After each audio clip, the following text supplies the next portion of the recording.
भारत में इस समय एक ऐसा मेगा प्रोजेक्ट चल रहा है जिस पर 1 लाख करोड़ रुपए से ज्यादा का दांव लगा हुआ है। अगर ये प्रोजेक्ट 2028 तक सफल नहीं हुआ तो सिर्फ पैसा ही नहीं डूबेगा बल्कि इंडिया की इकोनॉमिक ग्रोथ पर भी बड़ा असर पड़ सकता है।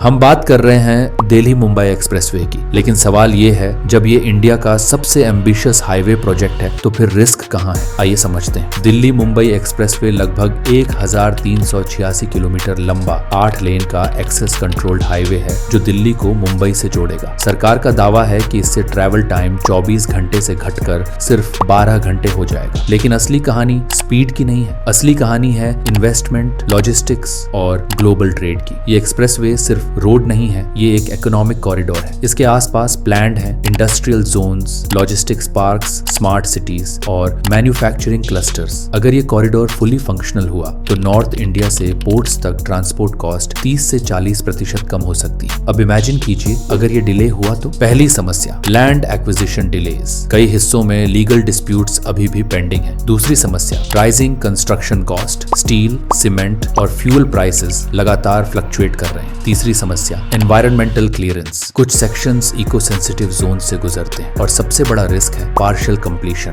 अगर पूरा कॉरिडोर टाइम पर कनेक्ट नहीं हुआ तो लॉजिस्टिक्स एफिशिएंसी का पूरा फायदा नहीं मिलेगा। और यहीं 1 लाख करोड़ रुपए का रिस्क छुपा है, क्योंकि एक्सप्रेसवे अकेला प्रोजेक्ट नहीं, इसके साथ जुड़े हुए हैं multiple state level investments, private industrial funding और इंटरनेशनल सप्लाई चेन कमिटमेंट्स। अगर डिले हुआ तो प्राइवेट इन्वेस्टर्स कॉशियस हो सकते हैं, एफडीआई इनफ्लो स्लो हो सकता है, मैन्युफैक्चरिंग हब्स शिफ्ट भी हो सकते हैं और ये इम्पैक्ट सिर्फ हाईवे तक सीमित नहीं रहेगा। अब बात करते हैं 2028 टाइमलाइन की। सरकार का टारगेट है फाइनल ऑपरेशनल एफिशिएंसी 2028 तक अचीव करना, लेकिन एक्सपर्ट्स का कहना है फाइनल इकोनॉमिक इंटीग्रेशन तब तक पॉसिबल नहीं जब तक फीडर हाईवेज, लॉजिस्टिक्स पार्क्स और पोर्ट कनेक्टिविटी सिमल्टेनियसली कंप्लीट ना हो। मतलब प्रोजेक्ट टेक्निकली कंप्लीट हो सकता है लेकिन इकोनॉमिकली अंडर परफॉर्म भी कर सकता है, और यही रियल डेंजर है। लेकिन पॉजिटिव साइड भी है। अगर ये प्रोजेक्ट प्लान टाइमलाइन में फुल इकोसिस्टम के साथ ऑपरेशनल हुआ तो इंडिया की जीडीपी ग्रोथ में 1 से 1.5% तक इनडायरेक्ट बूस्ट मिल सकता है। ट्रांसपोर्ट कॉस्ट कम होगी, फ्यूल सेविंग्स होगी, एक्सपोर्ट कॉम्पिटिटिवनेस बढ़ेगी और इंडिया का मैन्युफैक्चरिंग सेक्टर चाइना +1 स्ट्रैटेजी में बड़ा एडवांटेज ले सकता है। तो सवाल ये नहीं है कि एक्सप्रेसवे बनेगा या नहीं, सवाल ये है कि क्या पूरा इकोसिस्टम टाइम पर तैयार होगा, क्योंकि 1 लाख करोड़ रुपए का इन्वेस्टमेंट तभी जस्टिफाई होगा जब रिटर्न मल्टीप्लायर इफेक्ट में आए। अगले 3 साल इस प्रोजेक्ट के लिए सबसे क्रिटिकल है। अगर प्लानिंग, कोऑर्डिनेशन और एग्जीक्यूशन मजबूत रहा तो ये प्रोजेक्ट इंडिया की इकोनॉमी रीडिफाइन कर सकता है, लेकिन अगर डिले, फ्रैगमेंटेशन या पॉलिसी मिसअलाइनमेंट हुआ तो ये इंडिया के सबसे बड़े मिस्ड अपॉर्चुनिटीज में से एक बन सकता है। तो आप क्या सोचते हैं, क्या ये एक्सप्रेसवे इंडिया का इकोनॉमिक बैकबोन बनेगा या ओवर एम्बिशियस एक्सपेरिमेंट साबित होगा? कमेंट में अपनी राय जरूर बताएं। अगर आपको ऐसे ही इंडिया के मेगा प्रोजेक्ट्स की डीप एनालिसिस पसंद है तो चैनल सब्सक्राइब जरूर करें, क्योंकि अगली वीडियो में हम बात करेंगे उस प्रोजेक्ट की जो बुलेट ट्रेन से भी बड़ा गेम चेंजर हो सकता है।